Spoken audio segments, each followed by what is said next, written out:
ไอพอมวยนะได้บ้านดอกลงสร้างช่างสร้างเจนปีปะC Computer Primary Unit อ้าวให้กิจอมช่วยเนี่ย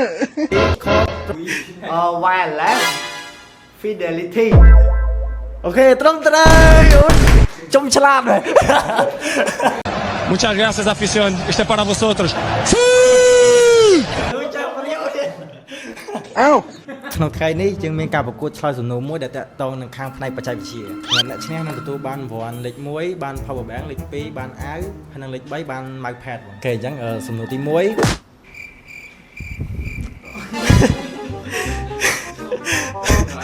ឆ្លើយចោល A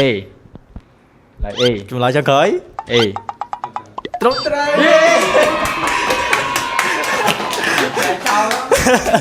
អញ្ចឹងចូលសំណួរទី2 C Computer Primary Unit อ้าวให้กิจอมช่วยเนี่ย D Program Unit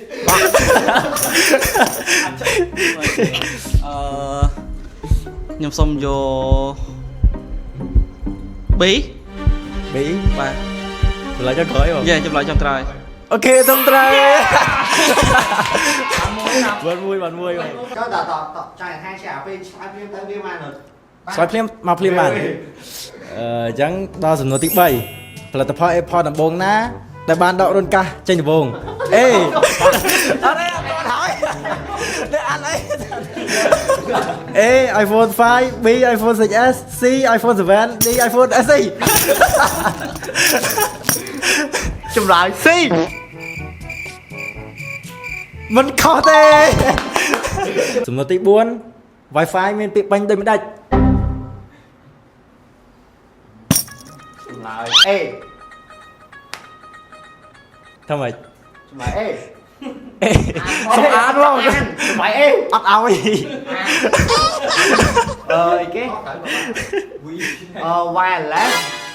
fidelity អូខេត្រឹមត្រូវចុំឆ្លាតហើយ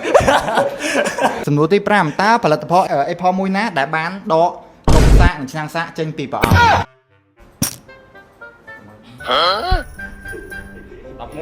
11 Pro ฮะ ញ៉ាំចម្លើយ C iPhone 12 ឥ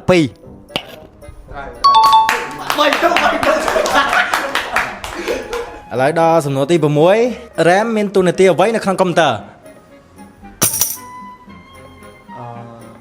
ចម្លើយ A សម្រាប់អ្នកសាទ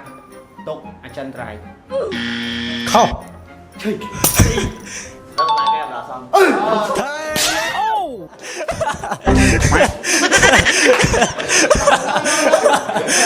ឡូវដល់សំណួរទី7 Zoom គឺជាកម្មវិធីសម្រាប់អ្វី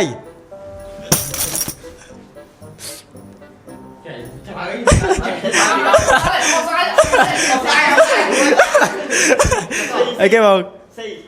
C សម្រាប់អី ចែកតាមវីដេអូ អូខេត្រឹមត្រូវ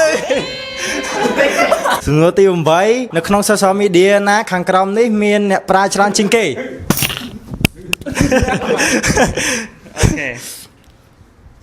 អូខេ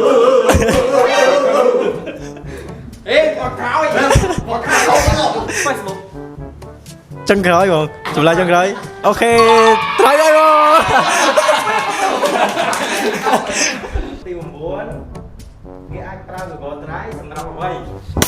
ខ្ញុំមុនដំឡើងកម្មវិធីចែករំលែកឯកសារសរសេរកូដសម្រាប់ផ្លេច B ចែករំលែកឯកសារ អូខេហើយបងយ៉ាបាយ AI ពាក្យបាញ់មានន័យថាម៉េច យកសៀដល់ទឹកអានមកខ្ញុំ Artificial Intelligence អូខេត្រូវបងនៅពេលដែលខ្ញុំសួរហើយបើសិនជាបងមកបាយហើយឆ្លើយខុសដកមកបន្ទុកសំណួរសួរថា USB មានអត្ថន័យដូចម្ដេចមានពាក្យពេញ អស់សាយនោះចេះគេឲ្យមើល អត់ទេអត់ទេឡាយរួចអស់ហើយ ឆ្លើយរឿងឯង លិចណា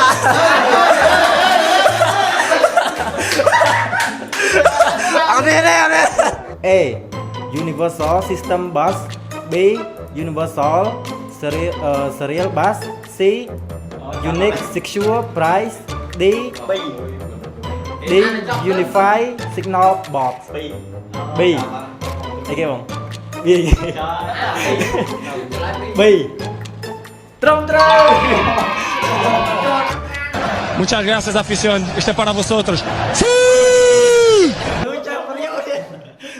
อ้าว តើឧបករណ៍មួយណាដែលគេមិនចាត់ទុកជា hardware សុំស្អាតឡើងវិញ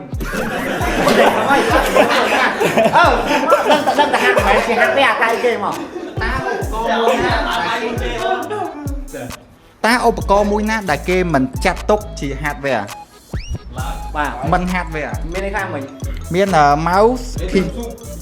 mouse keyboard antivirus monitor អត់ច្បាស់ C antivirus មិនចាត់ទុកជា មិនចាត់ទុក មិនចាត់ទុក ហ្នឹងហើយ ហ្នឹងហើយ C ច្បាស់ C ពិតជាត្រឹមត្រូវ A ទុកឯកសារក្នុងកុំព្យូទ័រ B ទុកឯកសារប្រើ flash drive C ទុកឯកសារនៅលើអ៊ីនធឺណិត D ទុកឯកសារដោយឆ្ពោះទៅ router សុំយកចម្លើយ C ទុកឯកសារនៅលើអ៊ីនធឺណិត class ហ្នឹងហើយចុងក្រោយចម្លើយ ចុងក្រោយអូ ត្រឹមត្រូវ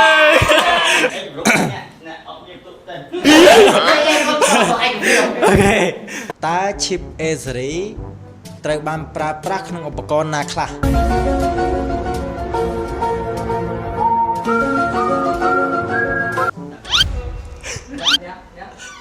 ចម្លើយ C iPhone និង iPad ចុងក្រោយមែន ស្ទាក់បាន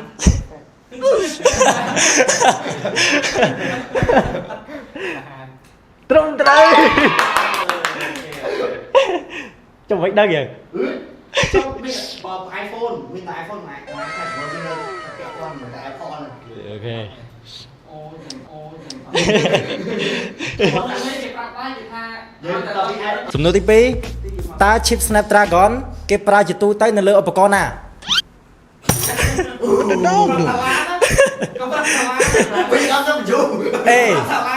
A iPhone B MacBook C Samsung និង Android iPhone D printer ម៉ាស៊ីន print សិន copy C Samsung និង Android C ចឹងក្រោយ បើខោយកអាចទៅមក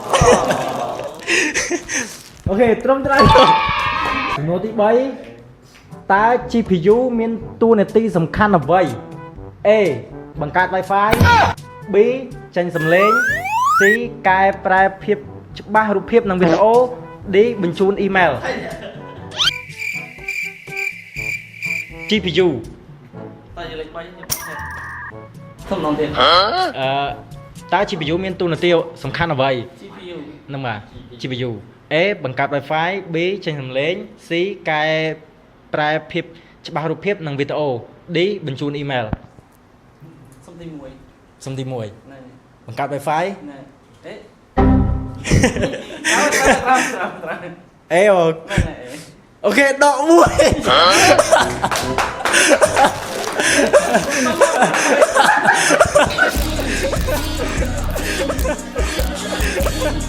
តើ eSIM នៅក្នុងទូរស័ព្ទមានអត្ថប្រយោជន៍អ្វីជាង Nano SIM ធ្វើឲ្យ CPU លឿនជាងមុន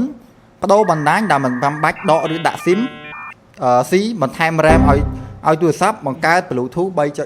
ចម្លើយ B ទីឆ្លើយសិនចូលទៅទីឆ្លើយសិនទីយកអីគេ C ចាំមិនឆ្លើយចោះគ្នាកាន់ដែរទៅធ្វើមក B ត្រឹមត្រូវ គេត្រឹមត្រូវទេ បដូរបណ្ដាញដោយមិនចាំបាច់ដកឬដាក់ SIM ចូលកាមេរ៉ាចូលលឿនអត់ក៏អង្គុយចូលក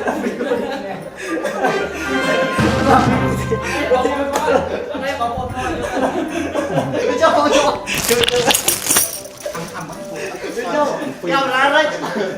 ពេលដែរអ្នកឆ្លើយ អត់ទេបើឆ្លើយមកខ្ញុំឈ្នះហើយបើនេះឆ្លើយមកមុនហើយ Tầm. Đó đấy, chó đấy.